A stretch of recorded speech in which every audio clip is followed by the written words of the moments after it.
Good evening guys. हम लोग आज बेसिक केमिस्ट्री में सीखेंगे कि किस तरह से हम ऐसे कंपाउंड के फार्मूले लिखते हैं जिसमें कि एक से ज़्यादा सब्सटेंस हों, आयंस हों, यानी कि मेटल और नॉन मेटेलिक सब्सटेंस से मिल करके जो कंपाउंड बनते हैं।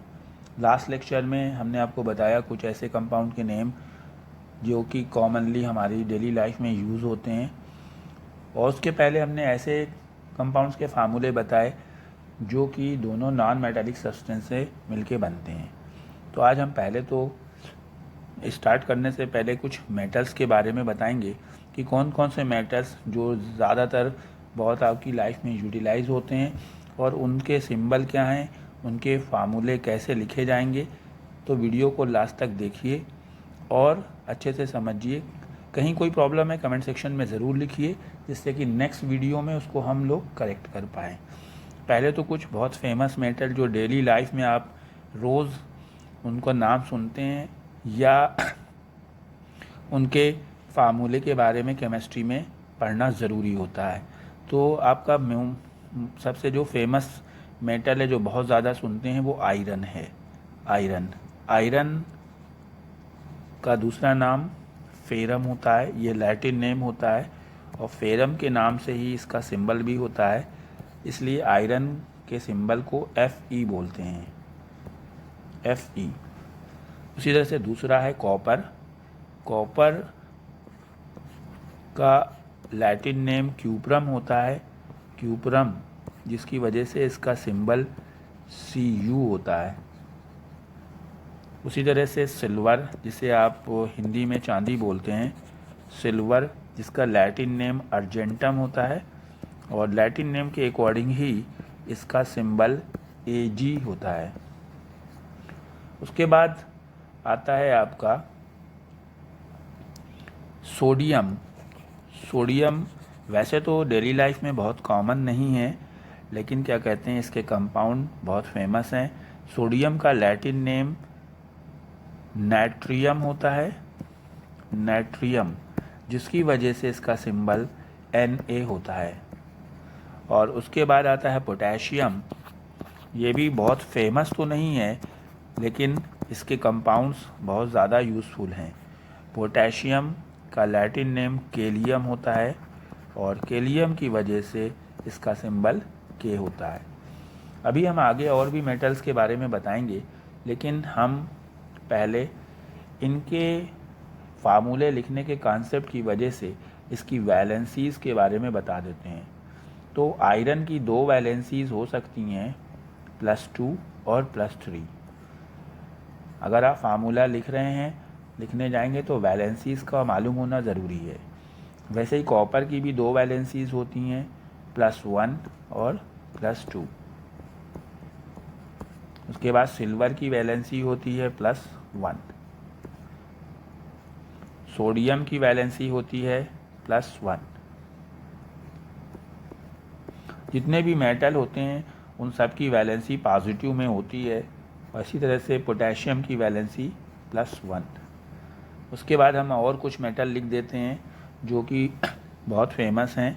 जैसे मैग्नीशियम एक मेटल है, मैग्नीशियम, और मैग्नीशियम की सिंबल होगा Mg। इसका लैटिन नेम नहीं है, जनरली ये मैग्नीशियम ही बोला जाता है और इसकी वैलेंसी है +2। उसके बाद कैल्शियम, कैल्शियम का सिंबल है Ca। जब भी हम किसी मेटल का सिंबल लिखते हैं और उसमें 2 लेटर का यूज़ करते हैं, जैसे हमने C का यूज़ किया और A का यूज़ किया, तो पहला लेटर हमको कैपिटल लिखना है और दूसरा लेटर स्मॉल लिखना है। उसके बाद हमारा आता है जिंक। जिंक का सिंबल है Zn और इसकी भी वैलेंसी है +2। और एक और बहुत फेमस मेटल लिख रहे हैं जो कि बहुत ज़्यादा यूज़ होता है, और उसका नाम है एल्यूमिनियम।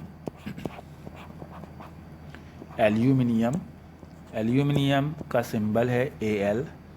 कैपिटल A लिखा जाएगा और स्मॉल l लिखा जाएगा, और इसकी वैलेंसी होगी +3।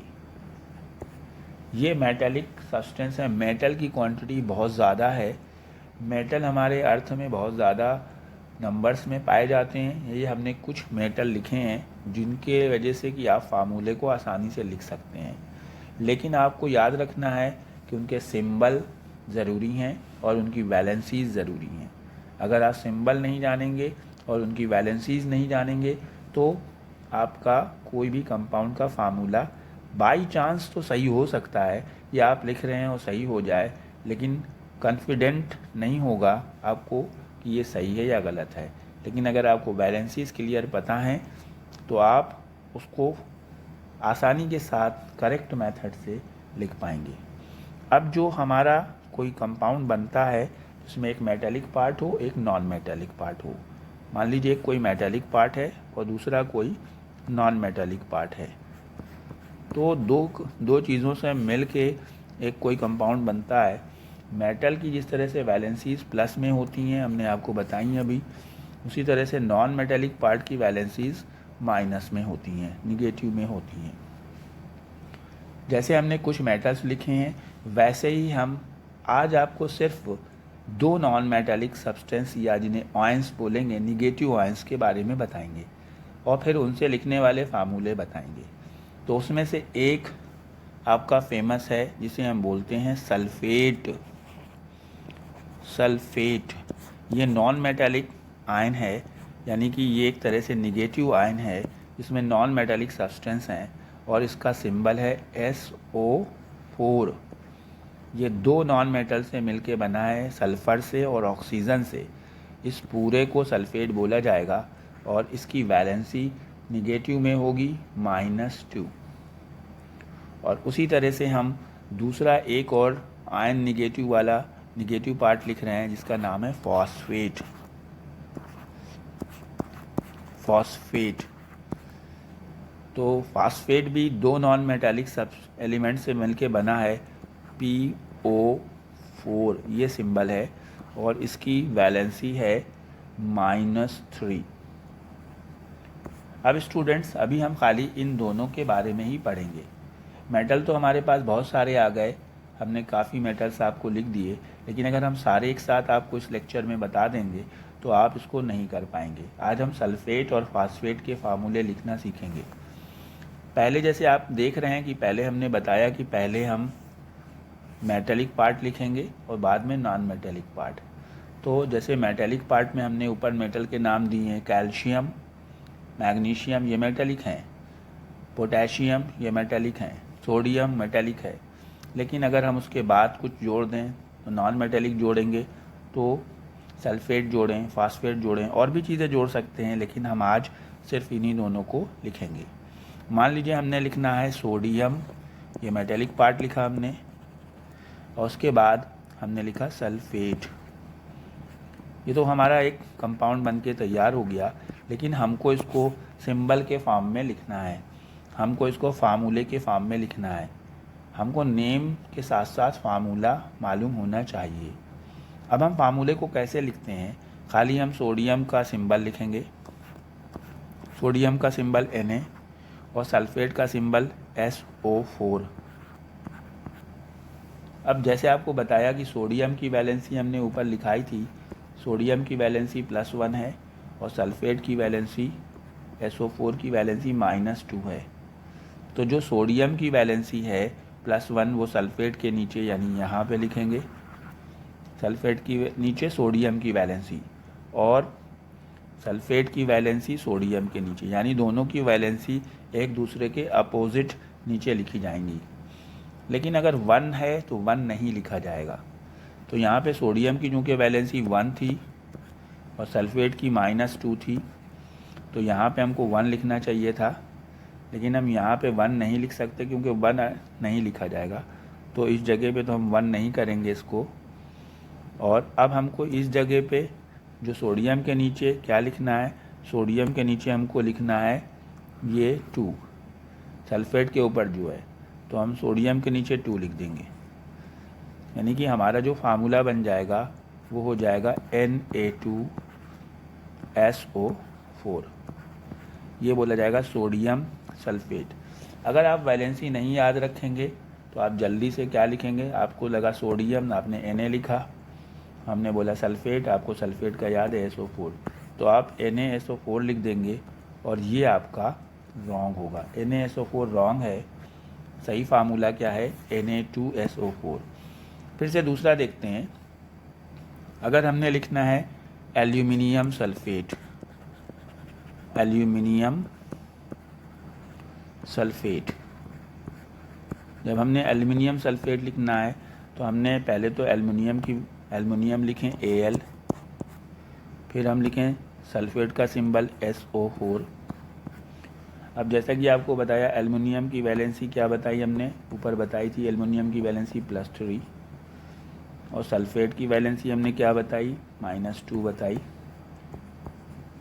तो सल्फ़ेट के नीचे एल्युमिनियम की वैलेंसी यहाँ पे यानी कि 3 लिखना है हमको, और एल्युमिनियम के नीचे हमें सल्फ़ेट की वैलेंसी यानी 2 लिखना है।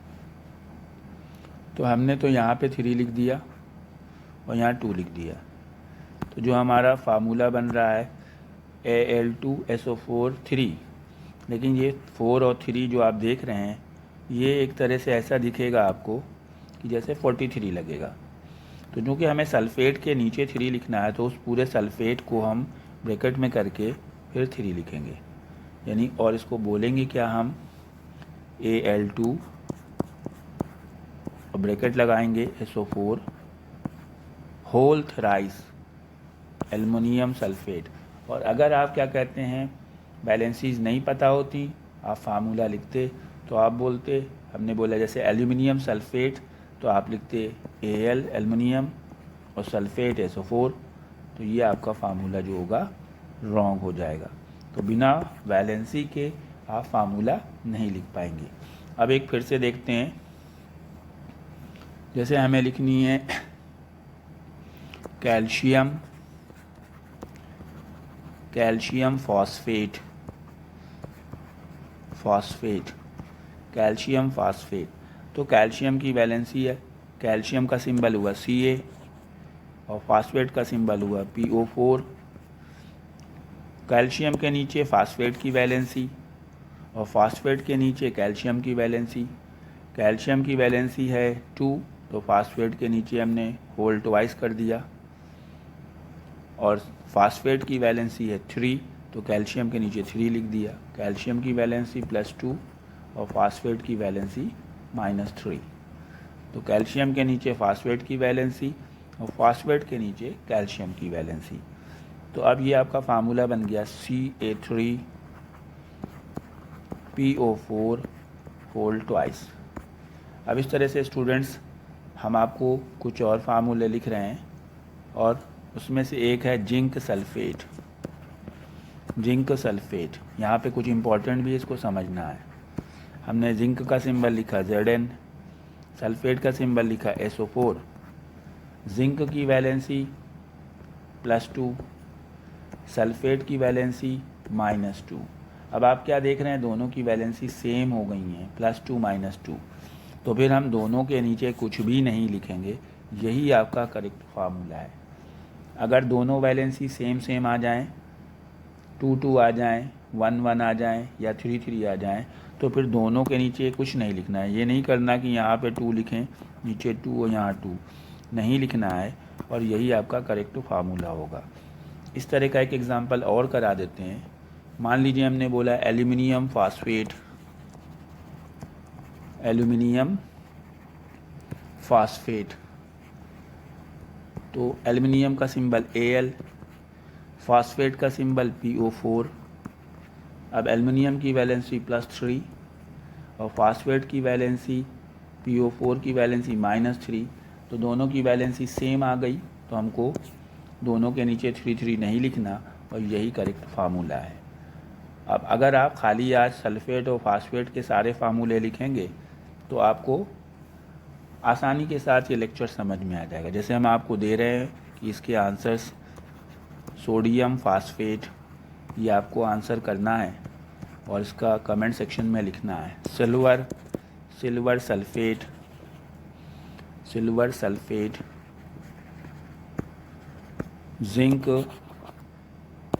जिंक फास्फेट, इससे क्या होगा, आप अगर कई बार फास्फेट और सल्फेट के फार्मूले लिखेंगे, पोटेशियम सल्फेट, तो आपको जो सिंबल्स भी याद हो जाएंगे उन्हीं के पर्टिकुलर। मान लीजिए कि आपने 4 फार्मूले लिखे, फास्फेट फास्फेट फास्फेट, तो क्या होगा कि फास्फेट की वैलेंसी और सिंबल याद हो जाएगा।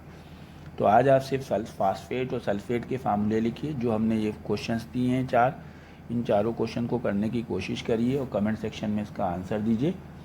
और फिर हम कल नेक्स्ट लेक्चर के साथ आपसे फिर मिलेंगे। Okay, good bye.